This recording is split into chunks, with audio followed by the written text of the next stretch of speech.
গত 9 মে আদ্রিত ও কৌশাম্বী 7 পাকে বাঁধা পড়েছে।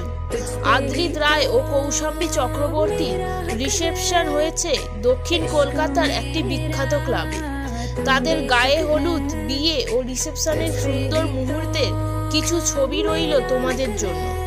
साथ छोड़ूंगा ना तेरे पीछे आऊंगा, छीन लूंगा या खुदा से मांग लाऊंगा, तेरे नाल तकदीरा लिखवाऊंगा, मैं तेरा बन जाऊंगा,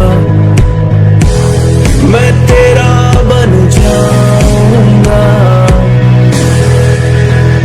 सौ तेरी मैं कसम यही खाऊंगा, तेरा दया मेरा निभाऊंगा, तुझे हर बारी अपना बनाऊंगा, मैं तेरा बन जाऊंगा,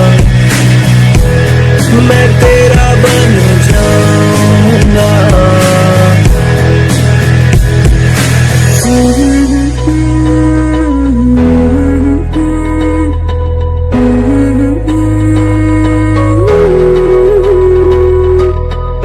साथ छोड़ूंगा ना तेरे पीछे आऊंगा, छीन लूंगा या खुदा से मांग लाऊंगा, तेरे नाल तकदीरा लिखवाऊंगा,